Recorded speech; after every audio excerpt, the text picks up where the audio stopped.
Aproximando-se dele, os discípulos disseram: sabes que os fariseus, ouvindo a tua palavra, se escandalizaram?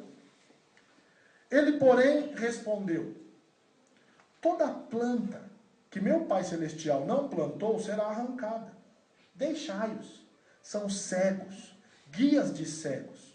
E aí lá no versículo 17 ele vai explicar o que disse: não compreendeis que tudo que entra pela boca desce para o ventre e depois é lançado em lugar escuso, mas o que sai da boca vem de onde? Do coração. Provérbios 4, 23 diz: sobre tudo que se deve guardar, guarda o teu coração, porque dele procedem as fontes de vida. O coração aqui representa o nosso ser interior. O coração aqui representa a fonte das motivações que nos levam a fazer aquilo que fazemos. Jesus diz: ao que contamina o homem é o que sai lá do seu coração. Verso 18, mas o que sai da boca vem do coração, e é isso que contamina o homem, porque do coração procedem maus desígnios, homicídios, adultérios, prostituição, furtos, falsos testemunhos, blasfêmias. Jesus não diz todos os exemplos, só alguns. São estas as coisas que contaminam o homem, mas o comer sem lavar as mãos não contamina. O que Jesus está querendo dizer? Que quando um casal está lidando com um problema, e um deles começa a gritar com o outro, aquele grito, ele não acontece por causa do problema não resolvido, mas acontece porque a ira já está controlando o coração. Jesus não diz que quando o casal está lidando com o problema não é resolvido porque uma das partes endureceu o coração. Mas Jesus diz: essa dureza de coração já está lá. Alguém que é egoísta, está concentrado em si mesmo e não em Deus, e por causa disso não quer viver para Deus. Nós não conseguiremos ter um casamento saudável, vivendo de uma maneira que agrada a Deus, se nós não entendemos o que Ele diz a respeito do coração. Por isso nós precisamos tratar do nosso casamento a partir do nosso próprio coração. O que está no nosso coração, que é pecado, que controla as nossas vidas, que controla os nossos pensamentos, que controlam as nossas palavras, é aqui que Jesus quer tratar. É aqui que a palavra de Deus, que é viva e eficaz, precisa penetrar, para vasculhar o que está lá no nosso interior e arrancar. Porque senão nós ficamos tratando do que é exterior. Nós aconselhamos um casal há algum tempo, em que tinha alguns problemas seríssimos. Seríssimos. E eles chegavam, às vezes, em crises no ápice. E aí chegavam lá para conversar, nós tínhamos uma conversa séria, levantávamos uma série de questões, abríamos a Bíblia, o que a Bíblia diz sobre isso. Eles saíam de lá, em 2, 3 dias a poeira baixava. Mas o nosso trato é que eles tinham que voltar uma semana de 2 para a gente continuar, uma semana depois, para a gente continuar conversando sobre aquele assunto. E eles sempre diziam: não, agora já está bem, a gente não precisa voltar. Não, já resolvemos o problema. Algum tempo depois, eles batiam na nossa porta, com os problemas parecidos, em crise, não sabia como fazer. Quando isso aconteceu pela 3ª vez, eu disse para eles: eu não vou atendê-los. Como não? Você é pastor, você tem que atender. Não, não tenho. Vocês estão de brincadeira com Deus. Para que eu vou gastar o meu tempo com vocês? Vocês não querem resolver o problema de vocês. Vocês querem ficar bem. Então vocês chegam aqui e dizem assim: pastor, me ajuda a ficar bem. E aí você vai para casa querendo ficar bem. E o alvo de Deus não é que a gente fique bem. O alvo de Deus é que a gente resolva os nossos problemas. E enquanto Deus está tratando dos nossos problemas, muitas vezes nós não vamos ficar bem. Deus mostra: olha, você é orgulhoso e o seu orgulho é apresentado aqui, aqui, aqui, por causa daquilo que está dentro do seu coração. Você precisa tratar disso para parar de evidenciar isso. Você não fica bem com isso. Puxa vida, sou pecador desse jeito. Deus não tem o alvo de deixar a gente bem. Deus tem o alvo de deixar a gente santo, de nos transformar em santidade à imagem de Cristo. Esse é o alvo de Deus. Por isso, quando Deus está tratando do nosso coração, e nós deixamos Deus tratar o nosso coração, nós conseguimos chegar no alvo de Deus. Precisamos reconhecer os nossos próprios pecados e parar de justificar. Sabe como a gente justifica? A gente justifica em oração. Deus, o casal às vezes está cheio de problema, então vamos orar para resolver o problema. Aí eles sentam para orar e dizem assim: Deus, perdoa a multidão dos nossos pecados. Não está querendo tratar o problema. Onde está o arrependimento? Tem que nomear o pecado. Deus, eu sou orgulhoso. E o meu orgulho está aqui, representado nisso que eu fiz hoje contra a minha esposa. Deus, eu fui egoísta. A esposa passou o dia inteiro cuidando da casa, da roupa, das crianças. Eu cheguei em casa, simplesmente sentei no sofá e gritei com ela porque o jantar ainda não estava na mesa. Nomear. Deus, o que eu fiz aqui foi ira. Eu fiquei irado. Porque a coisa não aconteceu do jeito que eu queria. E quando não acontece do jeito que eu quero, eu tenho que gritar para todo mundo saber. Isso é pecado. Vem lá de dentro. Sabe como Deus não resolve o nosso problema? Se o marido é aquele irado que expressa com agressividade. Eu já não falei um negócio desse. E aí ele acha que resolver o problema é não mais bater a cadeira. Mas ele continua revelando a sua ira de outras maneiras. O que Jesus está dizendo é que a gente conserta a ira, não é simplesmente não batendo mais a cadeira, mas tratando da fonte dela. Por que uma pessoa fica irada? Porque a coisa não aconteceu do jeito que ela queria. Como não aconteceu do jeito que ela queria, então ela fica irada. E aí ela vai brigar para ser do jeito que ela queria. Jesus está lidando com a fonte.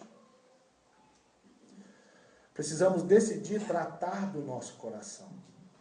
E não simplesmente das questões externas. Porque se a gente só trata das questões externas, elas o tempo inteiro acontecem. Mas se a gente trata do coração, nós estamos tratando na fonte. Comece por suas reais intenções. Uma pergunta que você tem que fazer é: o que eu estava pensando quando eu agi desse jeito? O que eu queria quando eu falei isso? Voltando para um exemplo que eu dei aqui, que um casal que vai começar a tratar de um problema se ofende. Mas você parece a sua mãe. O que está por trás dessa fala? Quando o marido, na hora de resolver o problema, ele diz assim: você parece a sua mãe. O que de verdade ele quer dizer com isso? Isso vai revelando o coração. Vai muito além de palavras. Quando alguém no casamento, e as mulheres têm muita dificuldade com isso, começa uma discussão ou fica chateada com o marido e briga lá, fica uma semana sem falar. Isso é tão pecado quanto gritar. O que o coração está revelando de alguém que passa uma semana sem falar com o marido? Você não fez o que eu queria, então eu vou deixar você sofrer e saber que eu não gostei disso. Isso é pecado. E nós nos acostumamos com esse padrão, mas esse não é o padrão de Deus. E aí a nossa vida vive concentrada em problemas, quando Deus já nos deu a solução. Nós precisamos tratar da fonte. O que eu queria de verdade com isso? Por que eu fiz do jeito que eu fiz? Por que eu falei do jeito que eu falei? Onde que eu queria chegar com isso? Nós fazemos o que fazemos porque desejamos o que desejamos. A gente quer tanto uma coisa que nós estamos prontos a pecar para alcançar aquilo que nós queremos. E isso acontece muito no relacionamento conjugal. Precisamos saber lidar com isso. Deixa eu pular esse slide aqui e eu quero terminar pedindo que você pense em quais são os seus principais problemas. Ou em um só. No seu relacionamento conjugal, de repente você está vivendo muito bem como casal, mas não existe casamento perfeito. Nós sempre temos alguma coisa para tratar, porque o casamento é a união de dois pecadores. Onde há dois pecadores vai dar problema. Mesmo sendo pecadores redimidos. O que você faz para resolver o seu problema? O que você faz para resolver o seu problema é bíblico? Ou na maior parte do tempo é só externo? O seu alvo é ficar bem com Deus. Quero terminar essa nossa palestra, e é um assunto tão gostoso, a gente precisaria de muito mais tempo para esticar, mas lembrando qual é o propósito de Deus para as nossas vidas. Como disse, o propósito de Deus para as nossas vidas não é simplesmente que fiquemos bem, mas que façamos a sua vontade. 1 Coríntios 10, 31. Primeiro propósito, o propósito principal de Deus para as nossas vidas é que nós vivamos para glorificar a Deus. Portanto, quer comais, quer bebais, ou façais qualquer outra coisa, fazei tudo para a glória de Deus. 1 Coríntios 10, 31. Se nós não entendemos isso, nós não conseguimos alcançar o alvo de Deus para as nossas vidas. Quer ver uma coisa? O que nós estamos fazendo agora a gente chama de espiritual. Estamos estudando a Bíblia, estamos orando, cantamos. O que a gente vai fazer daqui a pouco, que é comer, normalmente a gente não chama de espiritual. Se eu começasse essa fala dizendo assim, o que é mais espiritual? Estudar a Bíblia ou comer uma pizza? Todo mundo vai dizer estudar a Bíblia. Mas 1 Coríntios 10, 31, Paulo diz, quer comais ou bebais, ou façais qualquer outra coisa, fazer tudo para a glória de Deus. Nós não glorificamos a Deus só no domingo, ou quando estamos reunidos aqui, mas nós temos que viver para a glória de Deus. E viver para a glória de Deus significa decidir, nós fazemos para quem? Para nós mesmos ou para Deus? Esse é o propósito, nós somos chamados para vivermos para glorificar a Deus. Quando comparecermos diante de Cristo, nós vamos ter que responder diante de termos ou não glorificado a Ele. Quando Deus quer que nós o glorifiquemos, nós encontramos na Bíblia um segundo propósito para as nossas vidas, e o nosso relacionamento conjugal é fundamental para nos ajudar nisso. Romanos 8, 29. Porquanto aos que de antemão conheceu, também os predestinou para serem conforme a imagem do seu Filho. Deus, desde que nos salvou, está nos transformando à imagem de Jesus.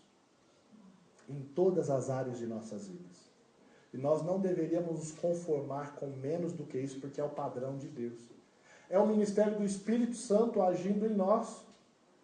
2 Coríntios 3,18 diz, e todos nós com o rosto desvendado contemplamos como por espelho a glória do Senhor. E somos transformados de glória em glória como pelo Senhor, o Espírito. Nós temos um alvo. No dia que Cristo vier nos buscar, e pode ser qualquer momento, nós sejamos muito mais parecidos com Jesus do que éramos no dia da nossa conversão. A Bíblia diz que o marido, ele ama a esposa e a ajuda a santificá-la. E a esposa ama o marido e se submete a ele também com o propósito de abençoá-lo e ajudá-lo a crescer espiritualmente. Se esse não é o propósito de nossas vidas, nós vamos viver muito concentrados nos nossos problemas, quando nós já temos a solução. Temos Cristo, o Espírito Santo em nós. Temos a palavra de Deus, ou seja, tudo aquilo que precisamos para os nossos corações serem transformados, para a nossa comunicação ser melhorada e para o nosso amor ser o amor que Cristo tem por nós, nós temos para o nosso cônjuge. Por isso, queridos, quando voltar para casa, não sei se hoje você vai ainda querer fazer isso, mas não deixa esse assunto esfriar. Se você entende que precisa sentar com o seu cônjuge e ter uma conversa franca, faça isso em amor. Faça isso para resolver os problemas. E vai aqui um conselho muito, muito prático. Não comece uma conversa se você não quer chegar na solução. Se você quer começar uma discussão só para discutir, então vai procurar o diabo e fica brigando com ele. Porque ele tem prazer nisso, Deus não tem. Se você vai começar uma conversa para resolver um problema, uma situação no seu casamento, comece essa conversa com um objetivo, de glorificar a Deus. De no final vocês dois serem mais parecidos com Jesus. e que tem uma solução. Se você começar essa conversa só para descarregar sua frustração, isso não glorifica a Deus. Só para expor quanto você está triste, isso não glorifica a Deus.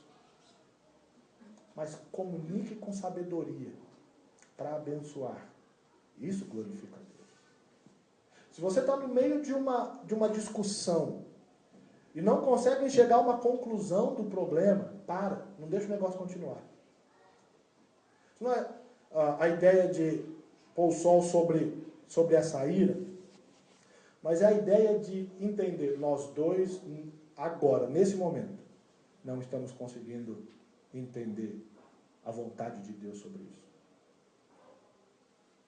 Vamos parar e vamos começar essa conversa depois, porque emocionalmente nós estamos começando a nos alterar. E essa conversa não vai chegar a lugar nenhum. E conversa que não chega a lugar nenhum não é alvo de Deus.